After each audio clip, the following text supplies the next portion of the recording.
Vous allez entendre un message de William Branham intitulé « La cruauté du péché et la pénalité que cela a coûté d'extraire le péché de nos vies ». Prêché le 3 avril 1953 à Jeffersonville, Indiana, USA.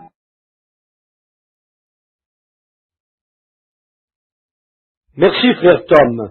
Donnerais-tu plein volume à cette petite chose que tu as là, s'il te plaît? Il en a fallu de peu que je ne puisse venir ce soir. J'ai attrapé la grippe et j'avais promis d'être ici. J'avais demandé à frère Cox de le dire à frère Neville. J'ai dit, dis à frère Neville de venir s'occuper du service parce que je suis pas mal enroué. Je peux à peine produire un son. Il m'est revenu et m'a dit, tu ferais bien mieux de venir, frère Bill. Je crois que ce serait une bonne chose. Bon, je suis toujours prêt à faire mon petit effort. À vrai dire, je suis trop enroué pour vous prêcher, mais je peux vous parler un petit moment, sans plus, avec l'aide de cette petite chose-ci. Chaque fois que je viens en Indiana, j'ai des maux de gorge. Je ne sais pas pourquoi, mais j'attrape un rhume à tout coup. C'est bâti dans une dépression ici. Quand j'y viens, je n'y peux rien, je l'attrape à tout coup. Je prie, il semble que je l'attrape quand même. Mais j'essaye toujours de faire du mieux que je peux avec ce que j'ai. C'est ce que j'ai toujours essayé de faire. C'est tout ce que Dieu attend de nous, du mieux que l'on peut. Maintenant, je m'attends à ce que le Seigneur vous bénisse tous et vous donne une grande bénédiction durant ces services du vendredi, samedi et dimanche. Il y aura des services ce soir et demain soir, n'est-ce pas, frère Neville? Frère Neville dit, c'est ça, note de l'éditeur. Ça se poursuit demain soir. Je dois être ici puis quitter pour Louisville et m'entretenir avec un groupe de missionnaires. Je pense qu'ils sont 17 ou 27 nations représentées à un ralliement missionnaire. Ils voulaient que j'aie pour eux quelques minutes là-bas demain soir. Qu'y a-t-il? Un homme dit, voudriez-vous prier tout de suite pour cet homme? Note de l'éditeur. Imposez votre main sur lui, frère. Notre Père céleste, nous prions au nom de ton enfant bien-aimé Jésus, à l'instant même, afin que ta miséricorde s'étende jusqu'à nous ce soir en guérissant notre frère, l'homme qui est assis là et qui semble être très malade. Tu as dit, confessez vos fautes les uns les autres et priez les uns pour les autres afin que vous soyez guéris. Et je prie avec ces gens ce soir, au nom du Seigneur Jésus, pour que tu guérisses maintenant notre frère. Comme notre frère se tient à ses côtés, avec ses mains sur lui, représentant la main de notre Seigneur Jésus, nous unissons nos prières et les envoyons vers toi au nom de Christ, afin que notre frère se rétablisse rapidement de cette maladie qu'il a. Amen.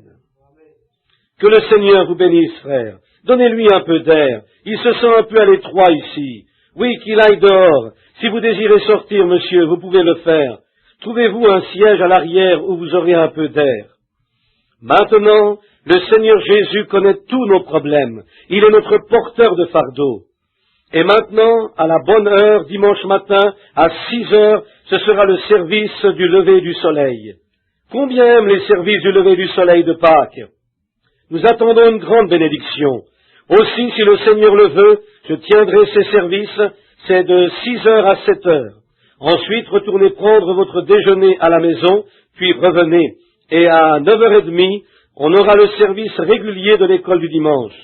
Frère Neville sera ici. Et immédiatement après le service de l'école du dimanche, j'officierai les services de baptême pour ceux qui se feront baptiser le dimanche matin de Pâques.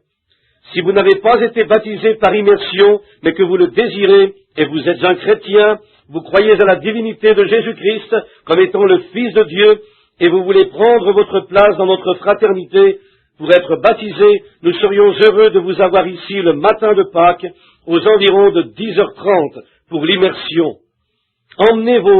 Apportez vos vêtements. Si vous n'en avez pas, bien sûr, eh bien, les femmes particulièrement, ils ont des robes là-dedans, de différentes tailles pour les dames. Je ne crois pas qu'ils en aient pour tous les hommes, pas encore. Mais nous serions très heureux de vous avoir avec nous le matin de Pâques. Et puis dimanche après-midi, il y aura un service funéraire, quelqu'un qui demeurait à la campagne ou quelque part ailleurs qui était... Je crois qu'elle s'était convertie sous la prédication de frère Neville il y a quelque temps. Je crois qu'elle s'appelle East ou quelque chose comme cela. Ils m'ont appelé du salon funéraire et m'ont demandé si moi et Frère Neville et un groupe d'entre nous pouvions venir y chanter et avoir les services du dimanche après-midi vers les 2 heures au salon funéraire Motats. Je ne me souviens pas de la dame. East, Yast ou East, plusieurs d'entre vous l'avaient lu dans le journal, je suppose. Une sœur dit, Frère Bill, note de l'éditeur. Oui, c'est Edna Justice. Elle avait coutume de venir ici assez souvent, note de l'éditeur. Edna Justice, vous la connaissez sûrement. Elle était jeune, non? Est-ce que je me trompe, sœur? 29 ans. Une jeune femme. Je crois sa mère m'a appelé pour me dire qu'elle laissait 2 ou 3 enfants. C'est bien triste tout ça. Ça ne fait que démontrer la méchanceté de cette vie mortelle, n'est-ce pas? Si elle était en Jésus-Christ, elle se porte beaucoup mieux ce soir que ne l'est quiconque ici dans ce bâtiment. Elle vient de traverser la vallée de l'ombre de la mort que tout mortel doit traverser. Et un jour, vous et moi aurons aussi à passer par ce chemin. Mais nous n'aurons pas à traverser le Jourdain tout seul, car il est notre Sauveur. Et si vous désirez venir au salon funéraire Motats, qui se trouve sur la rue Maple, entre Walnut et... Non, je crois que c'est Locust et Wall, du côté droit quand vous allez vers l'ouest. Je ne sais pas où se trouve leur... Quel est le numéro civique? Quelqu'un dit le 221, note de l'éditeur. Le 221, c'est là où se trouvait auparavant l'ancien salon funéraire Scott & Combs quand j'étais jeune. Et c'est dimanche après-midi à 2 heures. Dimanche soir, il y aura ici les services réguliers de Pâques.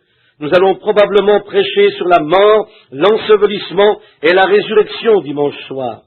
Nous ne savons pas encore ce que notre Seigneur fera au cours de la prochaine semaine, si les services vont continuer ou quoi. Nous espérons que vous serez tous ici dimanche, tous ceux qui le peuvent. Je reconnais ici plusieurs prédicateurs. Quelqu'un m'a dit que M. Fuller était présent. Il venait autrefois à nos réunions. Est-ce qu'il est ici? Frère Fuller, n'êtes-vous pas celui qui me trimballait dans New York d'un endroit à l'autre et m'amenait à la réunion? Je suis heureux de vous voir, frère Fuller. Que le Seigneur vous bénisse. Et puis j'ai vu un autre ministre ici, que frère Tom ne connaissait pas. Je ne connais pas non plus son nom de famille, mais je sais que là-bas, il l'appelle Junior. Frère Jackson, Junior Jackson. Levez votre main, frère Jackson. Nous sommes heureux de vous avoir avec nous. Il est de l'église méthodiste d'Élisabeth, où je dois bientôt tenir un service, le Seigneur voulant, avant de retourner dans les champs de mission. Maintenant, le grand appel pour l'Inde, et tout devient de plus en plus dense de jour en jour. Priez pour moi. Bon, c'est aujourd'hui vendredi saint. C'est un soir où je suppose qu'à Jérusalem, à 7 heures, le soleil est maintenant levé en ce samedi matin. Et toute la journée, le peuple a foulé ce même vieux sentier où la croix a creusé les empreintes sanglantes de celui qui la portait. Les larmes affligeant leurs âmes, pleurant. Plusieurs grandes cathédrales et ainsi de suite ont aujourd'hui célébré cet important mémorial. S'il y a un temps où le monde devrait être en train de célébrer, c'est bien maintenant, en ce temps de trouble. Et je me demande si notre sœur, vu qu'il y a un orgue ici, j'aime l'orgue, je suis juste un peu de l'ancienne mode, je me demande si on ne pourrait pas avoir un accord sur ça. Jésus, garde-moi près de la croix.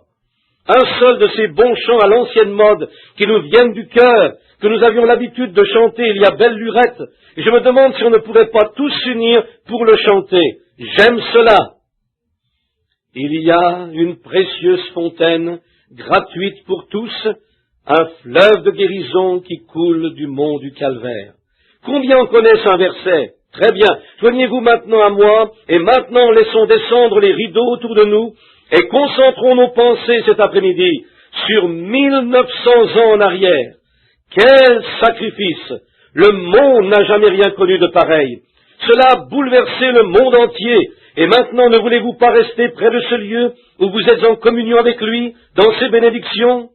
Chantons-le tous maintenant, comme on le faisait autrefois, comme vous le chanteriez si vous étiez seul. Très bien. Frère Tom, aidez-moi à le conduire, voulez-vous? Je n'ai pas tellement de voix. Très bien. Frère Robert Tom l'aide à chanter près de la croix, note de l'éditeur.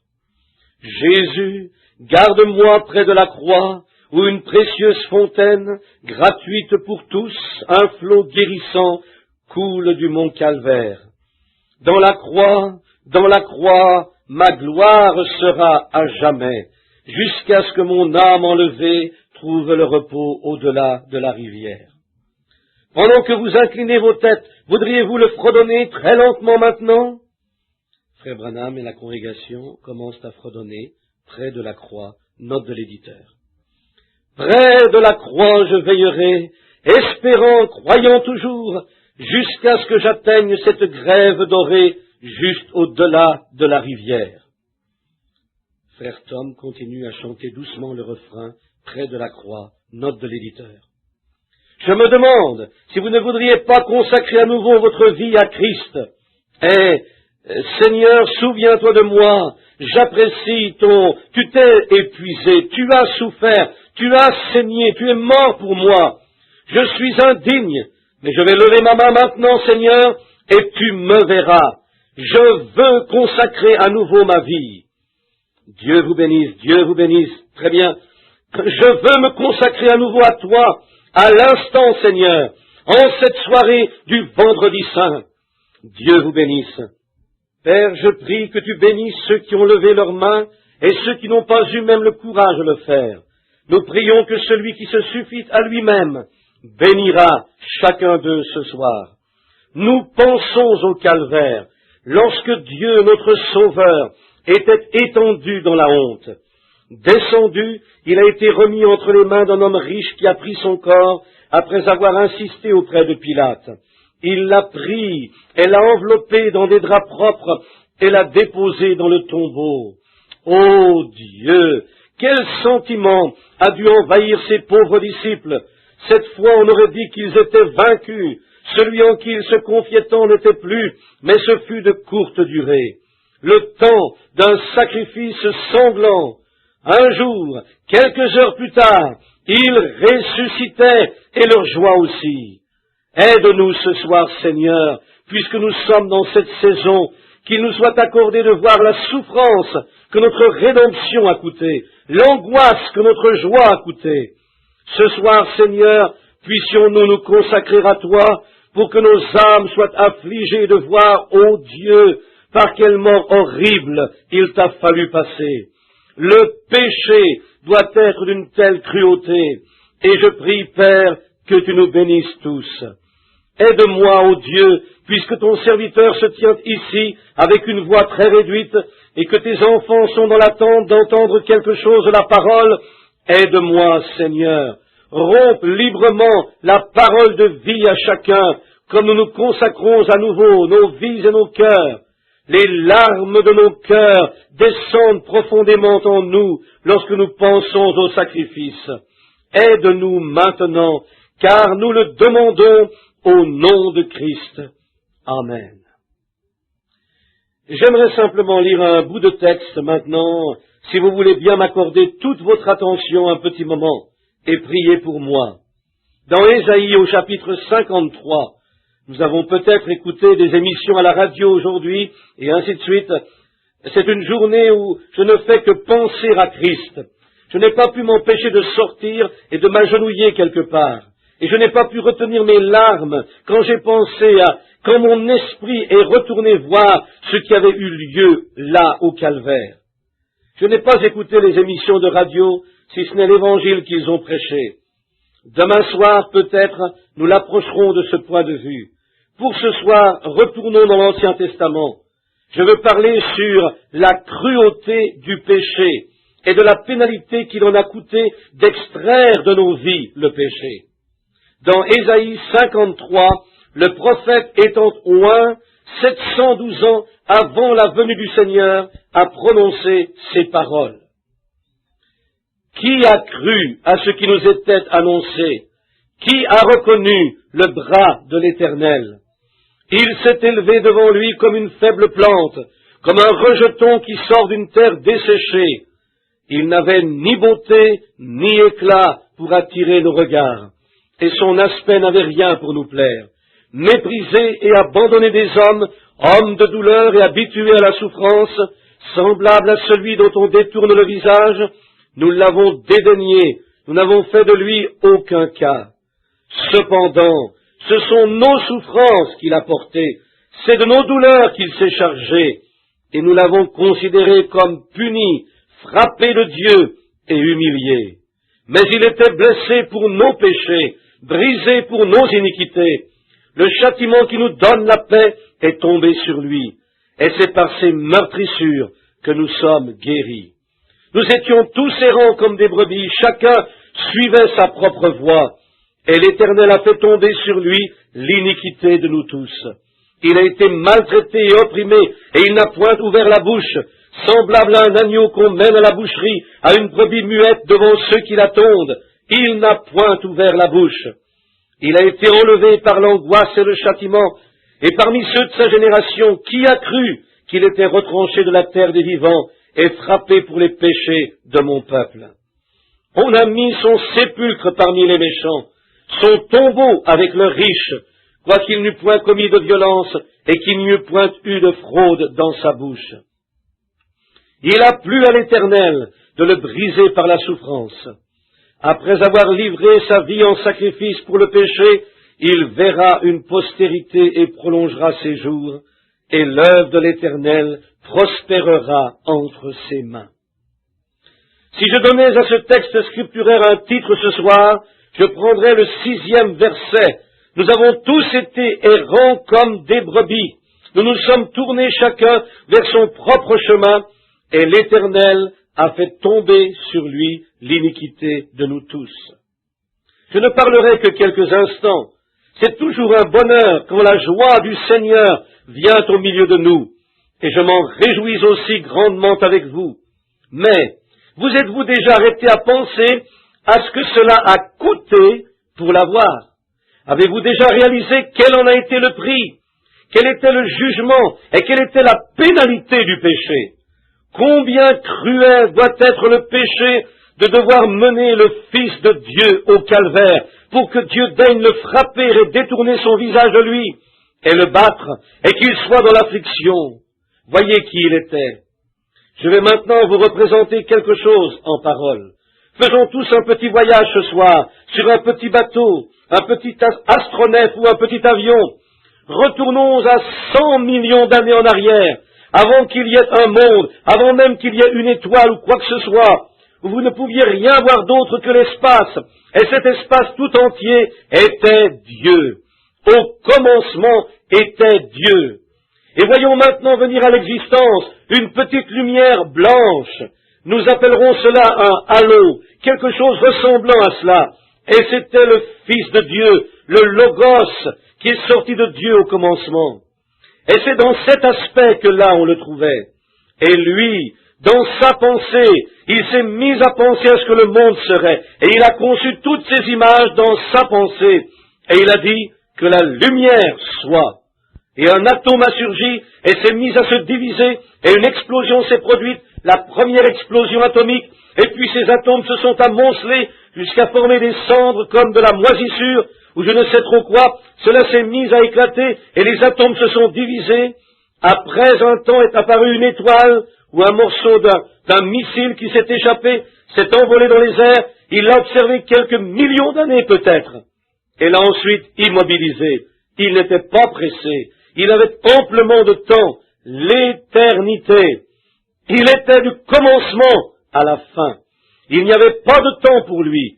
Puis un autre s'est envolé et il l'a immobilisé de ce côté. Qu'était-il en train de faire? D'écrire sa première Bible. La première Bible à ne jamais avoir été écrite fut écrite dans les cieux, le zodiaque. Cela commence avec la Vierge, sa première venue. Cela finit avec Léon le lion, la seconde venue. Il est en train d'écrire sa première Bible. La seconde Bible l'a été écrite par Enoch et attribuée à la pyramide. La troisième Bible à être écrite et la dernière est celle-ci. Frère Branham montre sa Bible, note de l'éditeur. Dieu fait toujours les choses en trois. Dieu est parfait en trois. Il est parfait en Père, Fils et Saint-Esprit. Il est parfait par la justification, la sanctification et le baptême du Saint-Esprit. Il est rendu parfait dans ces trois.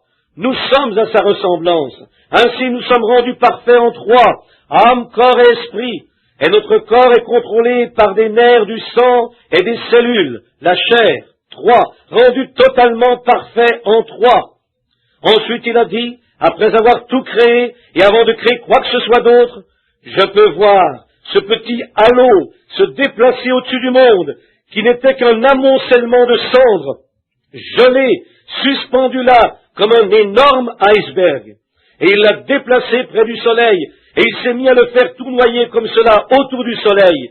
Il a commencé à fondre, et les gros glaciers s'en sont détachés. Le Texas et ses plaines commençaient à se former. On nous enseigne que c'est de là que se sont d'abord détachés les icebergs. C'est là que les meilleurs chronologistes avancent. Et puis le monde entier, après s'être écoulé par le golfe du Mexique, et ainsi de suite, s'est mis à se remplir d'eau. Et le monde, sans forme et vide. Nous sommes maintenant dans Genèse 1, vous voyez. Ensuite, Dieu se mit à séparer l'étendue d'avec les eaux, et il fit les luminaires. Et ensuite, il créa toutes ses créations. Après les avoir créés, tous les arbres poussèrent, et les plantes, et ainsi de suite. Quel beau résultat il avait. Il aimait cette œuvre. Elle était belle, et il pensa que c'était bon. Il ne pouvait donc pas la laisser dans cet état. Il devait y mettre quelque chose. Aussi, il a dit, faisons, pluriel, faisons l'homme, pluriel, à notre image. Faisons l'homme à notre propre image. Ainsi donc, lorsque Dieu créa son premier homme, c'était un homme esprit. Il était de l'ordre de Dieu, ou plutôt du Fils de Dieu, du Logos. C'était le premier homme. Ensuite, il donna à l'homme la juridiction pour conduire toute la vie animale, tout comme le Saint-Esprit conduit aujourd'hui le croyant. Viens ici, fais ceci. Maintenant, si nous étions parfaitement soumis au Saint-Esprit, Dieu nous conduirait par le Saint-Esprit, tout comme Adam conduisait autrefois les animaux. Il les créa donc. Ensuite, après cela, il se mit à concevoir de faire l'homme de la poussière de la terre. Il n'y avait aucun homme pour cultiver la terre, personne pour travailler, aucun être physique. Ainsi, il créa l'homme de la poussière de la terre. Maintenant, c'est là où je crois que la science et le christianisme s'entendent. La science dit que l'homme est d'une vie différente, et nous disons en voyant l'homme qu'il est à l'image de Dieu. Ce n'était pas l'image de Dieu au départ, c'est l'image de la vie animale. Et les évolutionnistes soutiennent que je ne crois pas à une chaîne d'évolution comme eux l'entendent, tout venant d'une même cellule. Je crois cependant que nous évoluons indiscutablement l'évolution qu'un homme a par rapport à l'autre. Seulement, lorsque Dieu fit tout cela et mit l'homme il le forma cette fois de la poussière de la terre et non à son image. Il avait déjà créé l'homme. Ensuite, il souffla en lui le souffle de vie et il devint une âme vivante. Donc l'âme de l'homme est la nature de l'esprit. Maintenant, lorsque vous naissez de nouveau, vous ne recevez pas un nouvel esprit, vous recevez une nouvelle nature de cet esprit. C'est le même esprit, mais avec un nouveau comportement. Prenez deux hommes, mettez-les côte à côte, les deux se ressemblent. L'un est un pécheur, tandis que l'autre est un chrétien. L'un dira, j'ai un esprit comme le tien, voyez-vous. Mais pour l'un d'eux, il est différent, son âme, sa nature est différente, il a été changé. Il souffla donc dans cet homme. Maintenant, je ne sais comment il l'a créé. Il lui a donné 5 sens pour qu'il soit en contact avec sa demeure terrestre, pour voir, goûter, sentir, toucher et entendre. Il le forma de cette manière. Maintenant, ses sens ne servaient pas à contacter Dieu. Le sens qui servait à contacter Dieu était son esprit. Son âme servait à contacter. L'âme qui pêche, c'est l'âme qui mourra. Maintenant, je fais un grand détour pour que vous saisissiez quelque chose, mais j'espère que vous en saisirez chaque détail, pour que vous voyez exactement ce que Dieu a dû faire au calvaire. À présent, quand il l'eut mis en contact avec ses 5 sens, cet homme était seul. C'est là qu'il lui fit une femme, une aide, ayant pris de son côté une côte pour en former une femme. Un merveilleux type ici, tout en type de Dieu prenant du côté de Christ l'épouse. Voyez, Dieu ouvrit le côté d'Adam, il prit une côte. De là, l'homme possède une côte de moins que la femme dans son squelette. Et ici, Dieu a ouvert le côté de Christ au calvaire, et on a retiré l'épouse. L'Église vient par le sang de Christ pour entrer dans le corps de Christ. Vous voyez, c'est comme ça que nous entrons, et d'aucune autre manière. Peu importe l'Église à laquelle vous appartenez, peu importe la personne que vous êtes, vous devez accepter le sacrifice entièrement suffisant de Dieu, le moyen qu'il a pourvu, sans quoi vous êtes perdus. C'est exact. C'est par ce seul moyen que vous entrez. C'est par ce sacrifice. Maintenant, il n'y a qu'un seul moyen, et c'est par la porte. Jésus a enseigné cette célèbre parabole lorsqu'il était ici sur terre. Il a dit que le souper des noces était prêt et que chacun avait reçu une robe et qu'il s'en était trouvé un qui n'avait pas cette robe. Il a dit, « Ami, que fais-tu là? Comment se fait-il que tu n'aies pas reçu de robe ?» Maintenant, selon la coutume orientale, lorsque l'époux faisait les invitations, il plaçait, s'il invitait 50 personnes, il disposait de 50 robes. Et il se tenait quelque part à la porte, et quand un invité se présentait, riche ou pauvre, on l'en revêtait. Ainsi, personne ne savait s'ils étaient riches ou pauvres. Tous se ressemblaient dans cette tenue. Et aujourd'hui, c'est ce que Dieu fait. Il donne le Saint-Esprit. Ce qui est un type, tous ceux qui l'invitent sont tous égaux. Celui-ci n'ayant pas été invité parce qu'il est un peu mieux que l'autre, et celui-là un peu mieux positionné que celui-ci. Nous sommes tous égaux aux yeux de Dieu, tous ceux qui sont invités au souper des noces. Une fois à l'intérieur, il trouva un homme qui, il n'y a qu'une seule porte à franchir, car c'est là où étaient distribuées les robes. Et il vit un homme à table, venu pour le souper, sans cette robe. Il dit, « Ami, que fais-tu ici? Pourquoi n'es-tu pas vêtu ?» Et l'homme est resté bouche bée. Il est entré par une fenêtre, par un autre moyen. Il n'était pas entré par la porte. Et quiconque vient par Christ, dans le corps de Christ, reçoit le Saint-Esprit, la robe. Il se tient là, n'attendant qu'à vous en revêtir dès lors que vous entrez. Voyez, c'est ce qu'il a promis, et c'est ce qu'il fait. Maintenant, au commencement en Éden, il fit à l'homme une femme ou une aide. Vous voyez ces photos parfois dans les revues de certains artistes. C'est d'une très pauvre inspiration. Si vous aviez vu Ève peignée comme ça, les cheveux tout en l'air, quelle chose affreuse à voir, vous auriez dit, c'était là notre mère? Eh bien, il n'y aurait personne au monde qui pourrait admirer cela. Je crois qu'Ève a été la plus belle femme à n'avoir jamais existé sur terre. C'est exact. Quand Adam l'a vue, il va sans dire que cette lignée se perpétue jusqu'à aujourd'hui. Si ce n'était pas le cas, ce serait le contraire qui se produirait. Ainsi Adam prit Ève comme épouse. Et lorsque le péché entra, j'ai mon idée sur ce que c'était, je n'en parle pas à l'Église, si ce n'est d'apporter une brève esquisse de ce qu'a été le péché au commencement, n'empêche que, quand ça s'est produit, cela les a séparés de la communion qu'ils avaient avec Dieu. Maintenant, voici la représentation que je veux faire valoir. Lorsque Dieu vit, après qu'un ange ou qu'un être quelconque lui eût dit, « Ton fils est perdu, il a péché, il est tombé. » Maintenant, voyez-vous comment agit l'homme. La première chose qu'il fait, c'est de se faire une religion. Il se fait une sorte de religion. Je parlais à un homme célèbre de cette ville l'autre jour. Il me disait, « Vous savez, ma religion, frère Branham, c'est de garder la règle d'or. » C'est bien, mais frère, à moins qu'un homme ne naisse de nouveau, il est perdu. Oui, il faut qu'il naisse de nouveau. Maintenant, la règle d'or, c'est très bien, c'est ce que fera l'homme moral, mais il faut que tout se passe de façon surnaturelle. Et vous verrez ce que Dieu a dû faire pour que nous accédions à naître surnaturellement. Maintenant, après avoir péché, il se fait une religion. Le mot religion veut dire couverture. C'est en quelque sorte quelque chose qui couvre. Ce manteau est une religion morale pour moi parce qu'il couvre mon être.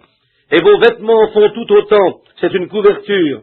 Maintenant, remarquez bien, lorsque Adam, ses feuilles de figuier faisaient l'affaire tant qu'il n'avait pas à faire face à Dieu. Mais, quand il eut à le faire, il a bien vu que ces feuilles de figuier ne valaient rien. Et maintenant, mes amis, vous pensez peut-être être ce qu'il y a de mieux, vous voyez, et peut-être l'êtes-vous, c'est exact. Mais quand vient le temps de faire face à Dieu, votre si vous n'avez pas accepté le sacrifice pourvu par Dieu, vous êtes perdus et vous le saurez. J'ai assisté des mourants, j'ai vu leur médecin leur faire une injection dans le bras pour les garder tranquilles, je les ai entendus hurler et se débattre. L'on dira, oh, ils sont tout simplement hors d'eux-mêmes. J'ai dit, Doc, s'il vous plaît, tenez ça à l'écart 1 minute de plus, vous voyez, et ils l'exprimeront quand ils croient que vous avez raison. Il y a telle voie qui semble droite à un homme, mais son issue en est la mort. Et quiconque n'est pas régénéré de Dieu parcourra ce chemin de destruction. Vous ne pourrez pas faire autrement. Votre propre âme vous guide. Si vous êtes né de nouveau, vous êtes destiné à monter. Si vous n'êtes pas né de nouveau, vous êtes destiné à descendre.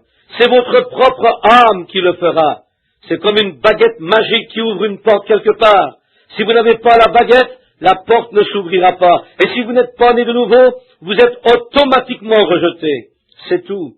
Et ce que je vois là, donc, quand ils sont sortis, Dieu savait qu'ils ne se tiendraient pas devant lui. Il le savait.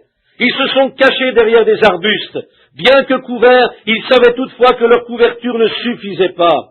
Et tout homme ou toute femme qui va à l'église, aujourd'hui, je pensais en entendant sonner les carillons et les cloches des cathédrales et tout, que les gens vont à l'église et se préparent, les hommes achètent leurs chapeaux de Pâques et ainsi de suite.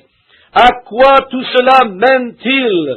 Oh là là! Comment un lapin peut-il avoir quelque chose en commun avec la résurrection? Voyez? Non, monsieur. Ou comment un sapin de Noël peut-il avoir quelque chose en commun avec la naissance de Christ?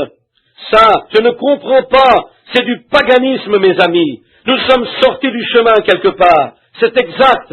Mais un réel homme ou une réelle femme née de nouveau comprendra, parce qu'il y a une vie en vous qui vous dit que c'est faux, n'est-ce pas? La congrégation dit Amen, note de l'éditeur. Voyez ceci maintenant, Adam et Ève. Oh, quand je pense à ça, j'en oublie ma grippe, mes mots. Quand je reviens au tout début, surveillez, parlez-moi de sang.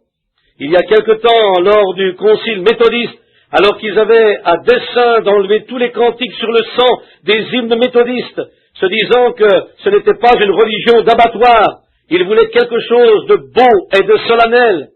Frères, ce n'est pas comme ça que Dieu reçoit la chose.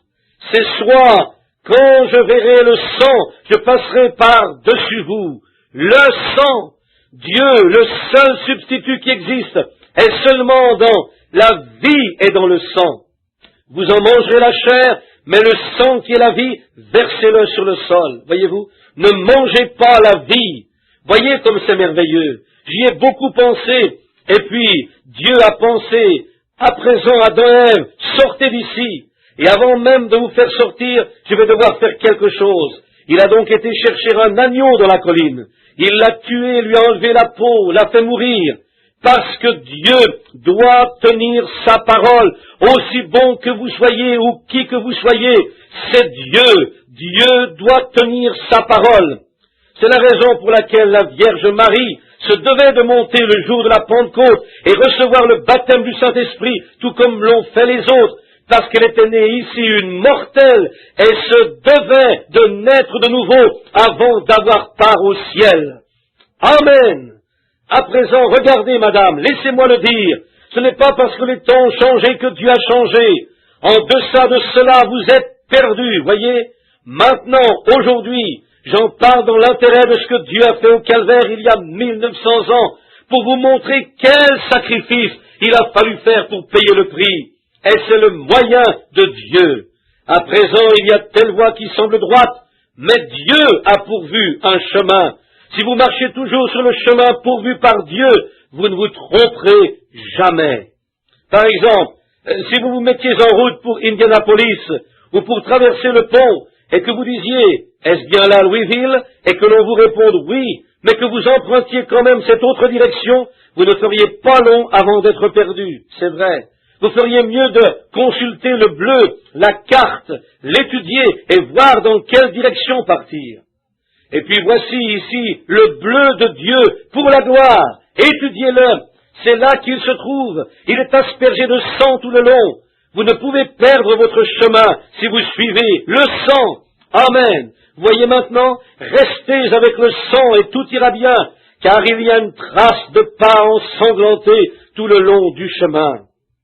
Maintenant, remarquez comment Dieu, au commencement, avant de le faire, même s'il s'était tenu prêt à recevoir, il les aurait tués sur le champ. Il le devait parce qu'il est souverain. Il doit tenir sa parole. Il a dit, le jour où vous en mangerez, ce jour-là, vous mourrez. Cela a été établi pour toujours. Je peux le voir là-bas, quand il a tué ses brebis. Vous dites, étaient-ce des brebis, frère Branham? Je le crois. Il était l'agneau qui fut immolé de la fondation du monde. Et c'est d'une peau de brebis qu'il s'est servi, qu'il leur a jeté dans les buissons, leur demandant de s'en envelopper et de sortir pour recevoir. Et je peux voir Adam et Ève mettre ces vieilles peaux sanglantes autour d'eux. Pouvez-vous imaginer les beaux corps de ces deux êtres humains parfaits, maintenant enveloppés dans une peau de brebis ensanglantée? Je peux les voir sortir du buisson. Dieu a dit, Adam, parce que tu as écouté ta femme plutôt que moi, je t'avais pris de la poussière, et dans la poussière tu retourneras. Ève, parce que tu as écouté le serpent plutôt que moi, eh bien tu as mis au monde, ôté la vie du monde, tu auras apporté la vie dans le monde. Je multiplierai tes douleurs, et ton désir se portera vers ton mari, et ainsi de suite. Puis il a dit, serpent, parce que tu as fait cela, tu marcheras. Il n'était pas un reptile, il était une bête qui marchait debout, plus subtile que toutes les bêtes des champs. Je vous assure, c'est l'Écriture. Il marchait debout comme un homme, et il l'avait séduite. Et l'Éternel lui a dit, parce que tu as fait cela, je t'enlève tes jambes, et tu marcheras sur ton ventre tous les jours de ta vie, et la poussière sera ta nourriture.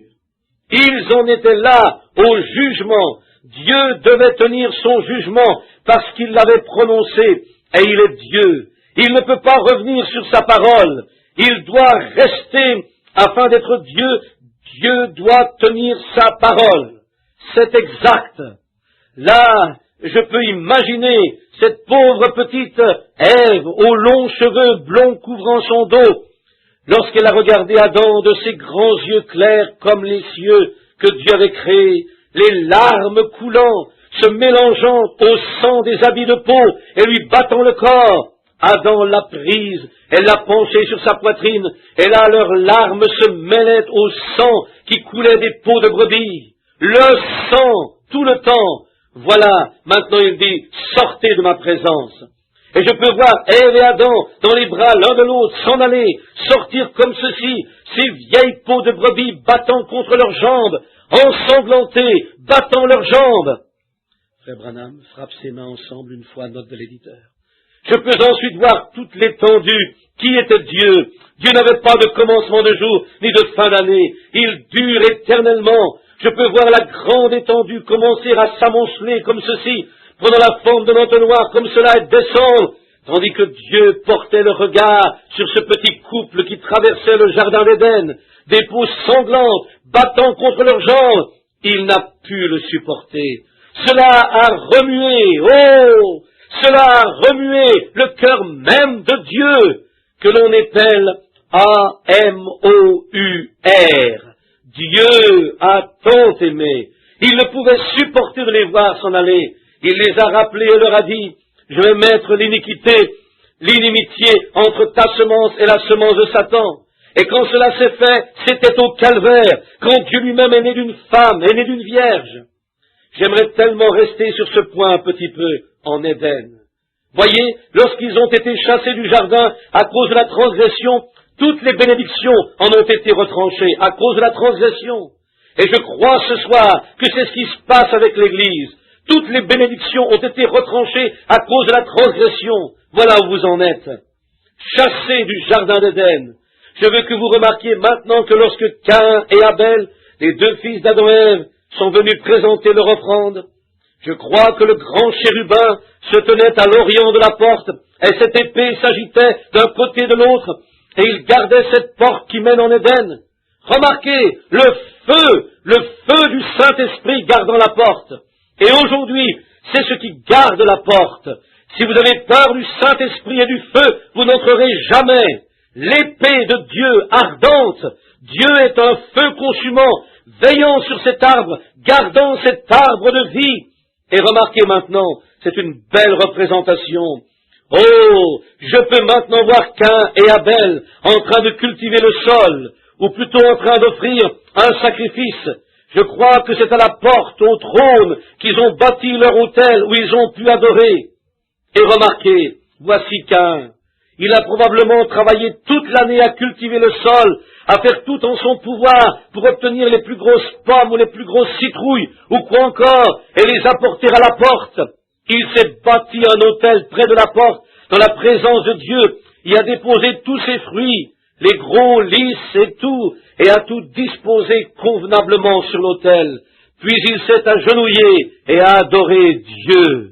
J'espère maintenant que cela va descendre profondément comme jamais auparavant, de sorte que vous le saisissiez. Voyez-vous? Maintenant remarquez, si Dieu ne vous demandait que d'aller à l'église, en ce cas Caïn était tout aussi juste qu'Abel.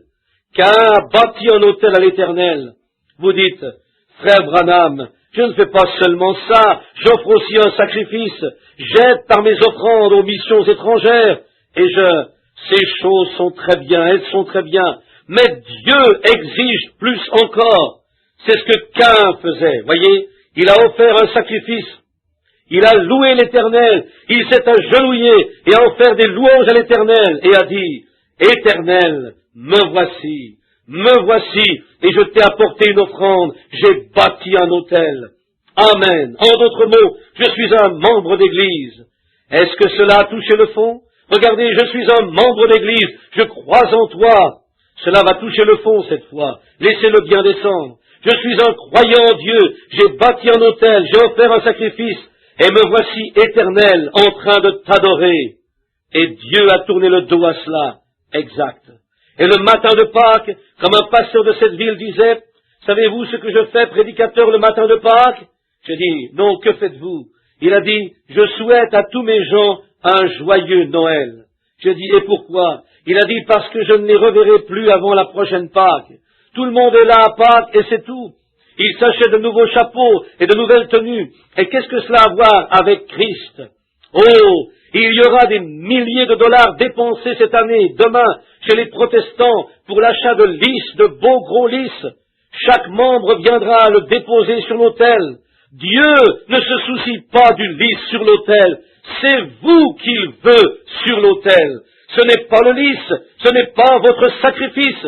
C'est vous qui devriez être sur l'autel. C'est bien différent. C'est vous que Dieu requiert de mettre sur l'autel.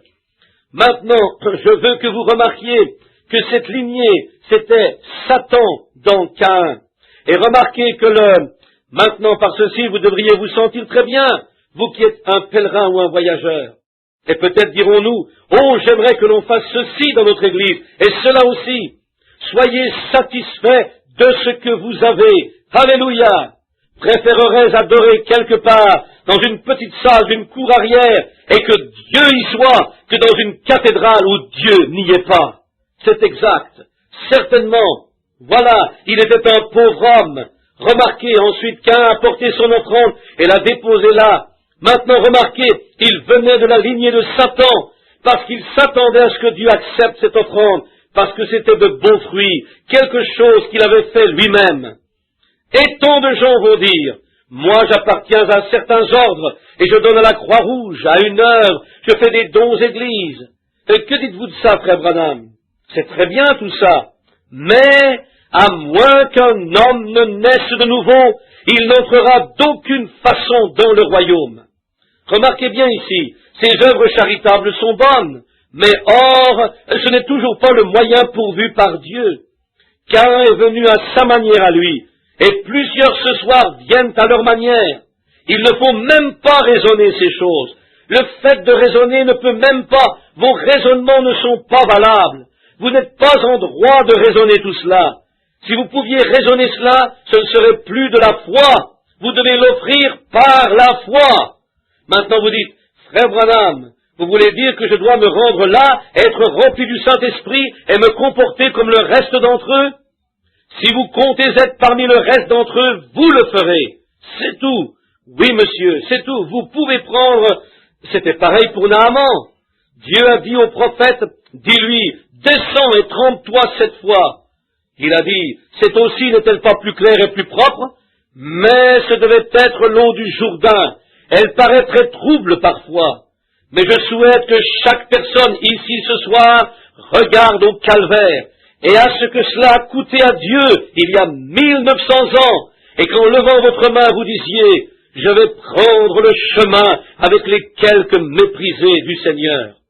Vous dites, il me faut me joindre avec ceux qui sont appelés exaltés. Frère, j'ai fait le tour du monde, pas loin de 3 fois, et je n'ai toutefois jamais vu un exalté.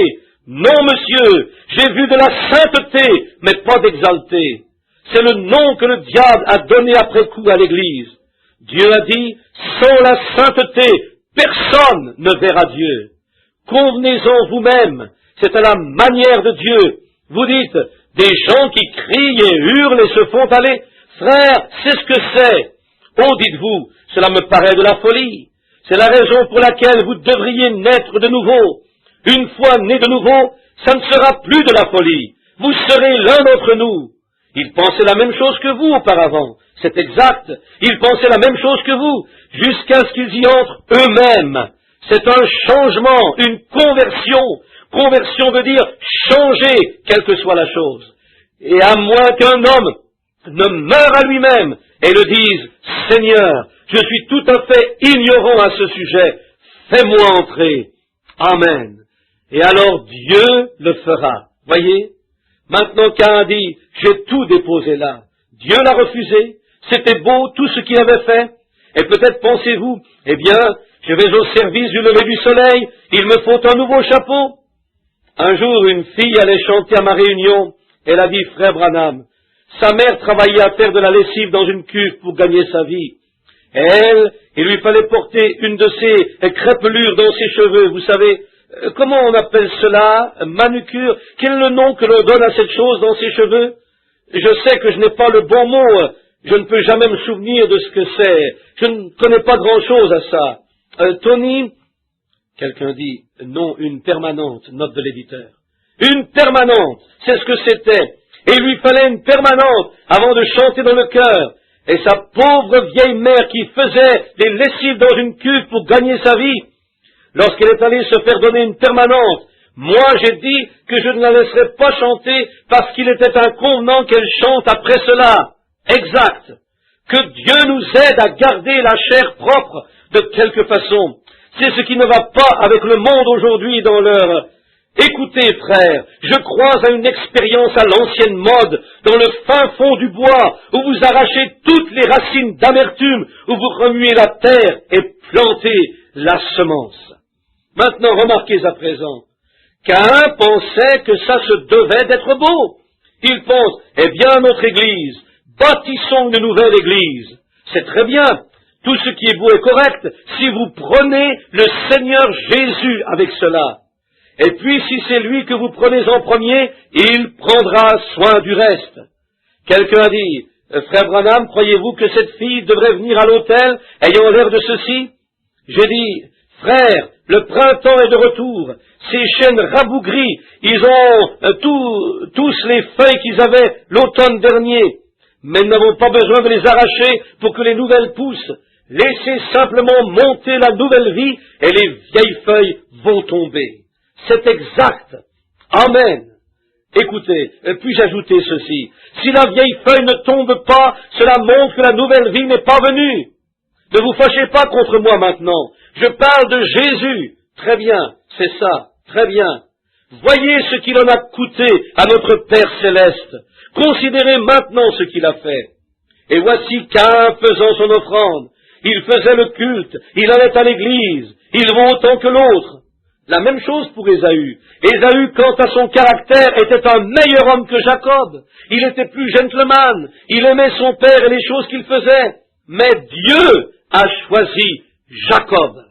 Remarquez que lorsqu'Abel est venu présenter son offrande, eh bien, cela faisait toute une différence. Voici Abel, il n'avait pas travaillé, n'avait pas essayé de se joindre à la plus grosse église en ville, il n'avait pas essayé de s'associer au plus beau groupe. Amen. Il a simplement pris ce qu'il avait et il est venu. C'est tout. Il était berger, alors il s'est saisi d'un agneau et l'a attaché. Je suppose qu'il n'avait pas de corde à cette époque. Il a simplement dû s'emparer d'une branche de vigne et l'enrouler autour de son cou. Mais de quoi cela parlait-il? Ils l'ont mené au calvaire. Il était l'agneau. Vous dites, pourquoi est-il né dans une étable? Eh bien, les agneaux ne naissent pas dans les maisons, ils naissent dans les étables. Et ils étaient conduits, ils l'ont mené à la mort, comme on le fait avec un agneau, et ils l'ont mené jusqu'au calvaire. Il était l'agneau de Dieu. Amen. Depuis la fondation du monde. Quand j'y pense, frère, ici c'est le petit agneau d'Abel. Là, c'est l'agneau de Dieu. Quand je pense à cela, mon cœur est tout remué. Quand je pense que moi, un pauvre pécheur indigne et impur, qui allait mourir sans Dieu, sans Christ, dans le monde sans espoir, et au temps opportun, Christ est mort à ma place. Le merveilleux, et il fut méprisé, rejeté, pour que je sois accepté à ses yeux. Il a pris ma place. Oh, je n'en reviens pas. Je n'arrive pas à m'imaginer comment il a pu faire ça pour moi. J'étais qui, moi? Et vous dites, il a fait ça pour vous? Oui. Un jour, le Saint-Esprit est venu, m'a cherché et a dit, c'est pour toi qu'il l'a fait. Et je l'ai cru. Oui, monsieur, je l'ai accepté. J'ai vu que c'était vrai. Il m'importait peu que les gens disent d'eux qu'ils étaient des fanatiques ou quoi d'autre. J'ai cru en Dieu. Et il a fait exactement ce qu'il disait. Je peux voir le petit Abel. Soyez attentifs maintenant. Oh, je peux voir Abel aller ramasser cette petite branche de vigne, se saisir d'un petit agneau mâle, le premier de la vieille maman brebis, et lui enrouler cette branche autour du cou. Il revient en le traînant. Rien de beau là-dedans, n'est-ce pas?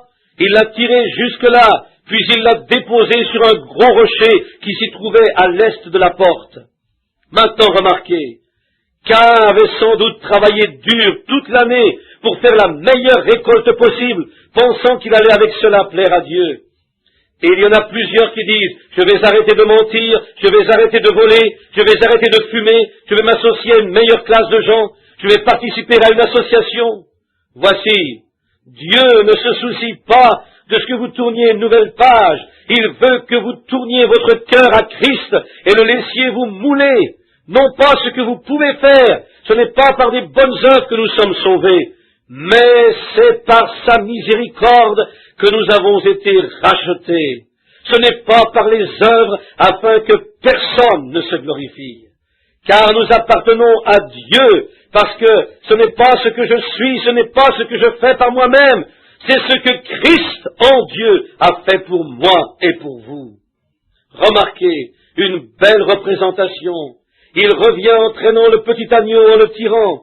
Il me semble voir le pauvre petit s'affaisser et traîner les pieds, sachant sans doute ce qu'il attendait. Un type parfait de Christ, traînant la croix de l'agneau de Dieu, traversant Jérusalem, s'affaissant de faiblesse. Le pauvre petit s'avance en bêlant, et une fois sur le gros rocher, il l'a étendu, a pris un morceau d'une pierre tranchante. Je ne sais pas, je présume qu'il n'avait pas de couteau en ce temps-là.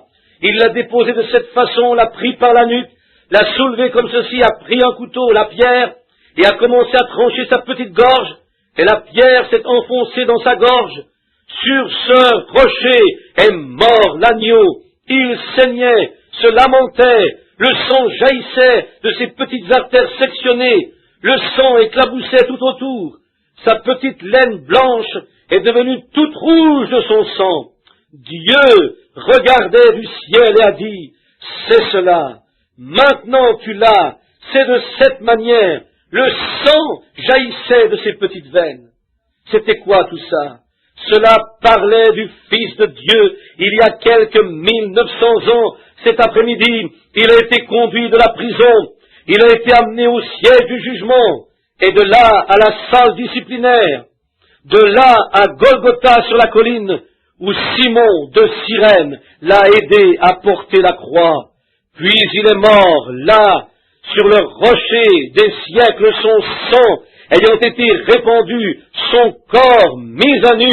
Alléluia! Sur son visage, les gros crachats des soldats malicieux. Et il a dit, si mon royaume était de ce monde, je demanderais à mon Père, il me donnerait une légion d'anges qui viendraient combattre pour moi. Mais ce n'est pas ici mon royaume. Mais que ton règne vienne, que ta volonté soit faite, et c'est pour bientôt. Que ton règne vienne, que ta volonté soit faite. Oh! Billy Sunday a déjà dit, il y avait un ange dans chaque arbre. Il va délier ta main et diriger ton doigt. C'est tout ce que tu auras à faire. La question sera réglée ici. Oh, n'est-ce pas la vérité?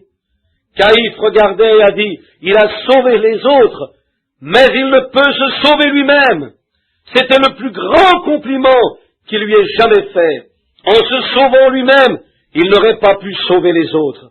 C'est pour ça qu'il a donné sa vie, pour sauver les autres. Alléluia! Amen! Nous avons tous été errants comme des brebis, et l'Éternel a fait tomber sur lui l'iniquité de nous tous. Il a été amené comme un agneau à la boucherie, et a été comme une brebis muette devant ceux qui l'attendent. Et il n'a pas ouvert sa bouche, mais il a été blessé pour nos transgressions. Il a été meurtri pour nos iniquités. Le châtiment de notre Père a été sur lui, et par ses meurtrissures, nous sommes guéris. Comment pouvez-vous rejeter un amour si incomparable? De le voir se mettre à chanceler en montant la colline, son pauvre corps frêle et affaibli, se courbant sous le fardeau? Je pense au poète qui, ce jour-là, en a entrevu un bref instant, et il a écrit « Les rochers se mirent à rouler, et les cieux à s'assombrir, mon sauveur pencha la tête et mourut. Le voile s'ouvrit et révéla le chemin des joies célestes et des jours sans fin. » Quel sauveur!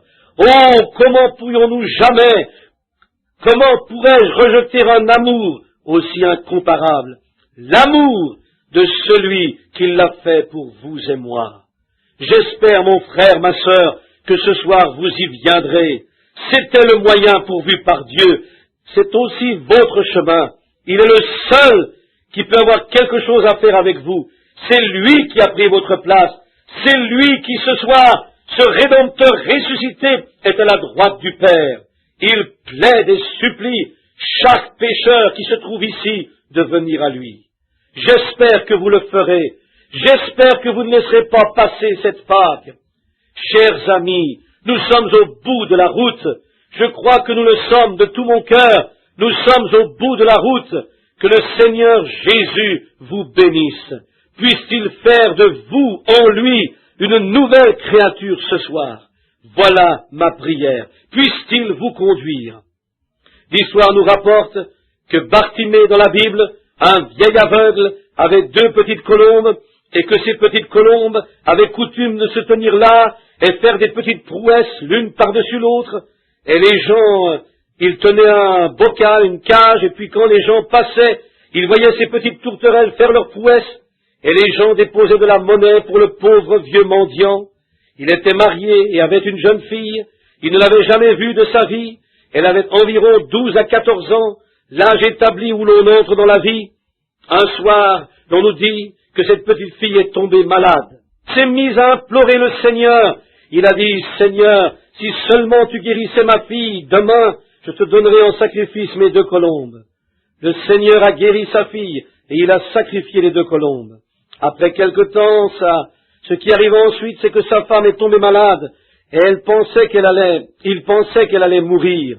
Ainsi, la nuit venue, il est sorti rencontrer le Seigneur, et en tâtant de ses mains le mur de la maison, se dirigea jusqu'au champ, où il s'est agenouillé et a dit, « Éternel, Éternel, si seulement tu épargnes la vie de ma femme, demain je te sacrifierai ma brebis. » De nos jours, ce sont les chiens qui guident les aveugles.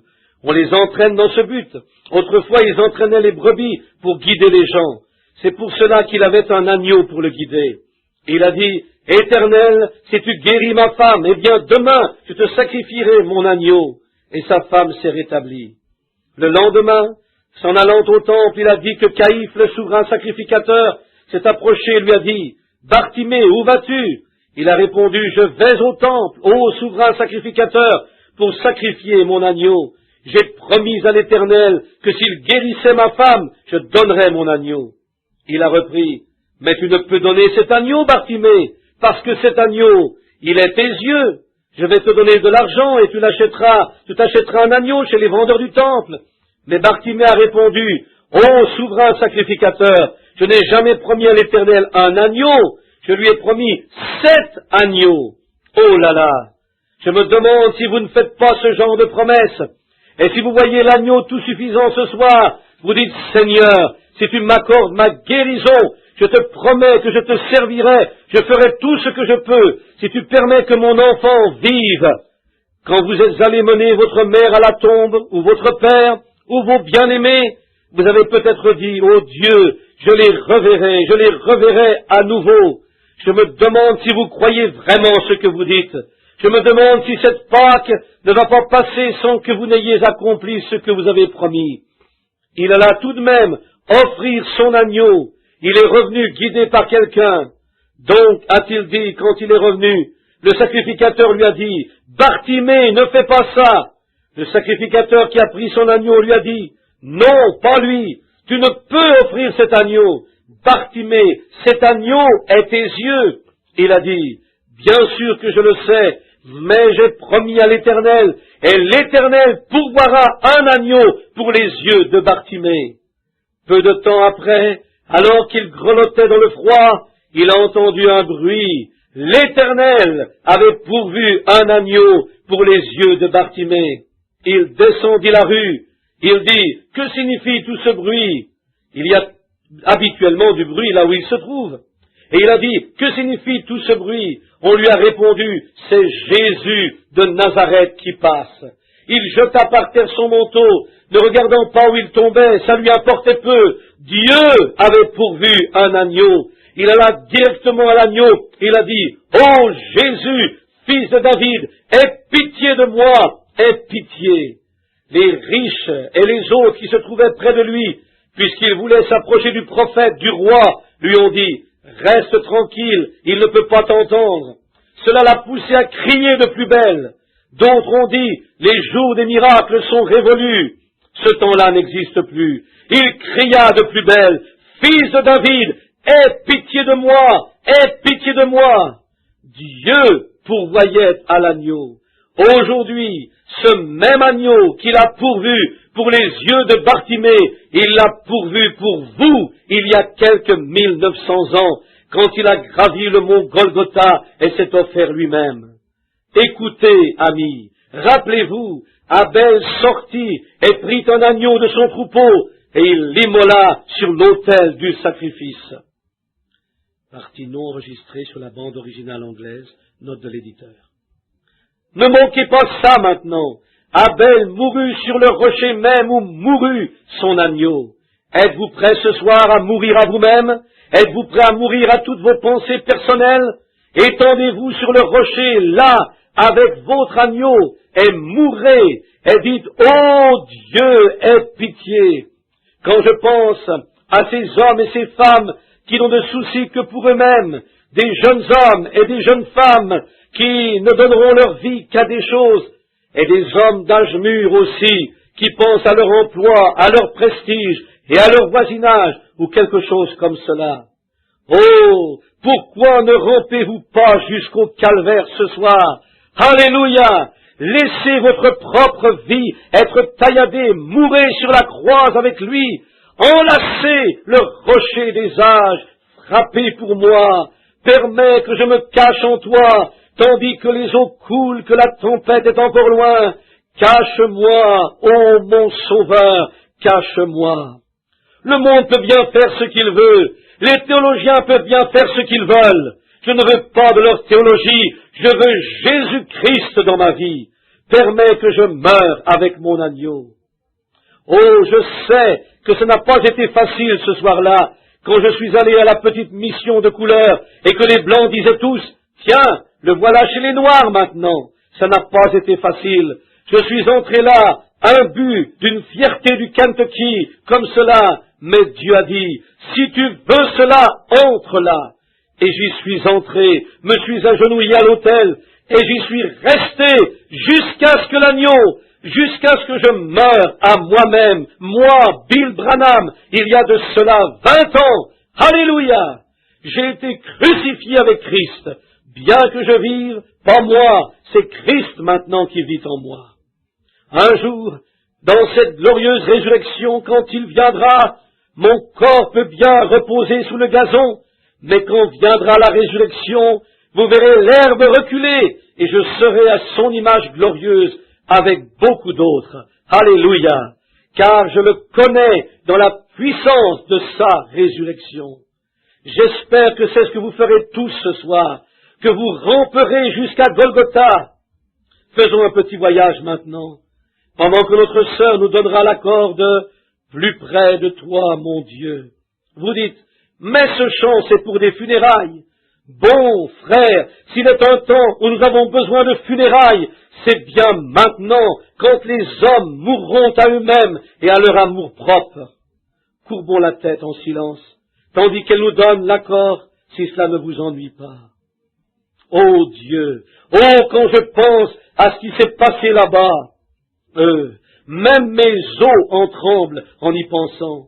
Je pense à cet agneau quand ils l'ont maltraité, oui, quand ils lui ont enfoncé ses épines dans la tête.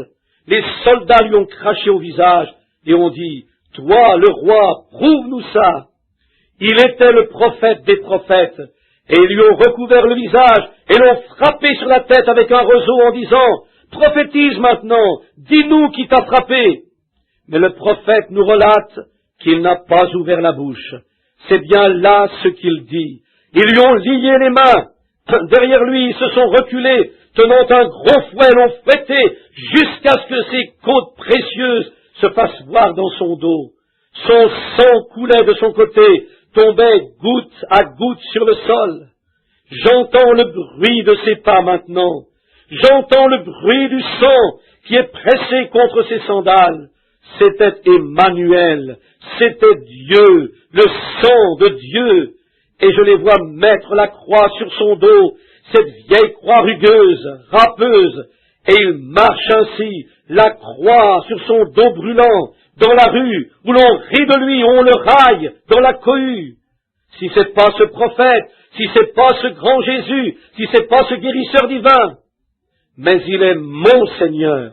Oh Dieu, je veux monter avec lui. Le voilà sur la colline. Je vois les jeunes femmes, mi-vêtues, l'entourant, se moquant, leurs amis de cœur s'enlaçant tout en montant la colline. Frère Ward, ça n'a pas beaucoup changé. Je peux voir les membres d'église dire, « Regardez, c'était le gars qui voulait détruire notre église, qui prêchait contre notre pasteur. Regardez-le maintenant. » Mais le prophète a dit que ça devait être ainsi. Il était l'agneau de Dieu. Je le vois tourner la tête, les crachats dégoulinant de sa barbe. Il tourne les yeux vers le ciel qui gronde et commence à s'assombrir. Seigneur, par la foi, je veux marcher sur ce sentier avec lui maintenant. Je veux caresser son dos, lui dire, Seigneur, je vais rester ici. Dis-moi simplement ce qu'il faut faire et je le ferai. J'ai tant d'estime pour toi, Seigneur. Plus tard, sur la colline, quand ils l'ont étendu sur la croix, quand ils ont étendu ses mains qui avaient retenu la fièvre, ses mains qui, pour le garçon de cette pauvre veuve, avaient touché la tombe dans laquelle il était, l'enfant était revenu à la vie. Celui qui avait rappelé Dorcas à la vie, celui qui avait rappelé la fille de Jairus à la vie, celui qui avait dit « Lazare, sors !» Ses lèvres sont en sang maintenant, desséchées, souffrantes, tandis que de gros clous impitoyables s'enfoncent dans ses mains et ses pieds. Ils ont percé mes mains et mes pieds, a dit le prophète, 700 ans avant l'événement. Qu'était-ce? C'était l'agneau d'Abel. Ils l'ont flanqué là sur le sol, la chair meurtrie, son pauvre corps frémissant, il a dit, « J'ai soif !» Ils lui ont donné du vinaigre. Ils le raillaient et le ridiculisaient en disant, « Toi, le grand faiseur de miracles, montre-nous comment tu vas t'en sortir maintenant. » Les cieux ont alors commencé à s'assombrir, les éclairs à éclairer. Dieu se cachait le visage, ne pouvant plus supporter cette scène. Ô Dieu, combien cruel peut être le péché, combien cruel pour obliger ce précieux être à faire cela, un prix si élevé que Dieu lui-même a dérobé son visage à cette scène. Les anges voilèrent leur visage et s'éloignèrent pour pleurer avec lui. La lune et les étoiles arrêtèrent leur course, elles cessèrent d'éclairer. Le Dieu même qui les avait créés était en train de mourir. Il courba la tête. Avant cela, il regarda en direction de ceux qui tiraient au sort son vêtement afin d'accomplir ce que le prophète avait dit. Père, pardonne-leur, car ils ne savent ce qu'ils font. Tout ça dans l'amour, l'agneau de Dieu, l'agneau pourvu par Dieu, immolé depuis la fondation du monde. C'est là qu'il mourut, sans amis, abandonné même par Dieu, Dieu son propre Père l'abandonnant dans son sang. Toutefois, nous allons notre chemin dans la joie et la gaieté, comme si rien ne s'était produit. Oh Dieu, il s'agissait pourtant de ce sang-là. Quand par le passé, à l'hôpital, le docteur a dit il est mourant, c'est ce sang-là qui m'a guéri. C'était ce sang-là qui a pardonné mes péchés à un pauvre petit pécheur qui courait çà et là dans les environs. C'était ce sang qui m'a sorti de la débauche de l'endroit où je vivais et qui m'a pris pour fils. Oh, un agneau moribond, ton précieux sang, garde-moi près de la croix, Seigneur. C'est ma vision, c'est ce qui est arrivé là-bas, l'amour, le grand cœur de Dieu qui agissait, et tous ceux qui viennent à lui ne seront pas rejetés, tous recevront la vie éternelle. Je ne rejetterai pas celui qui vient à moi.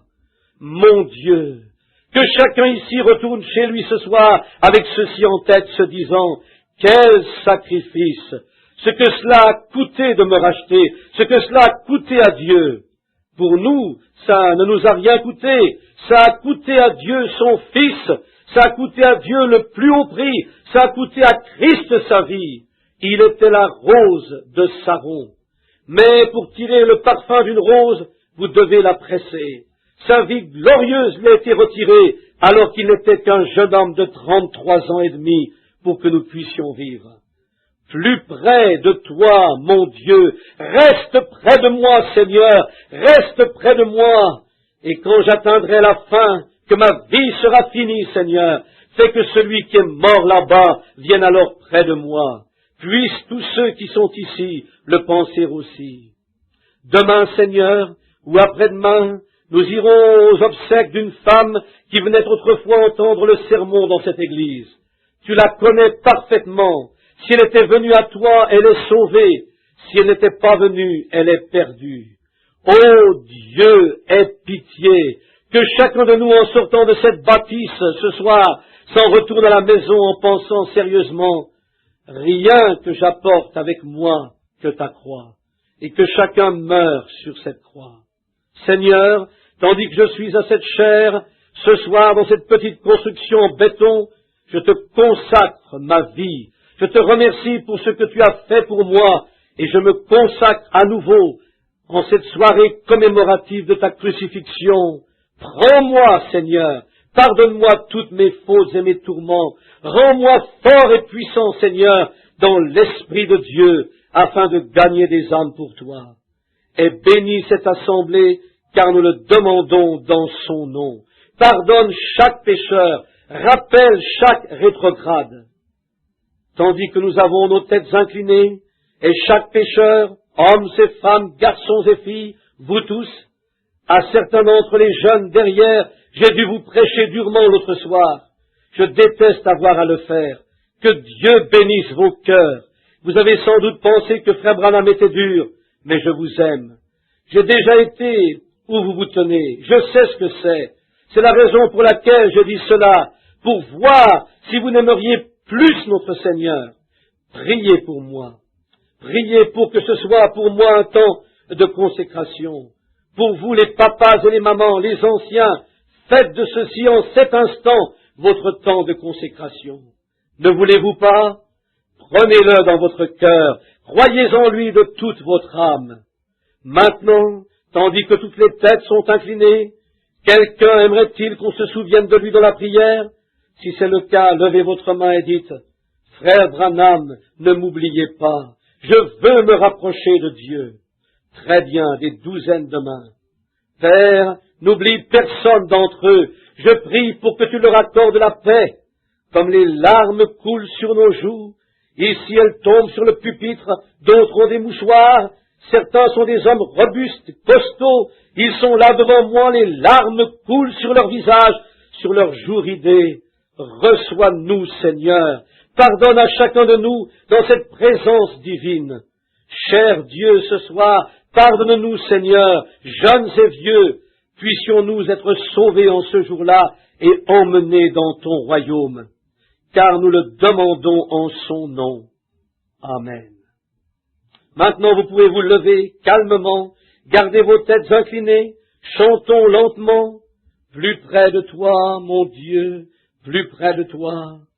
Même si c'était une croix, néanmoins mon chant sera. Frère Branham prie doucement pour les gens, note de l'éditeur. Mon Dieu, pourquoi m'as-tu abandonné? Viens, Seigneur, bénis ces cœurs. Frère Branham continue à prier avec les gens, note de l'éditeur.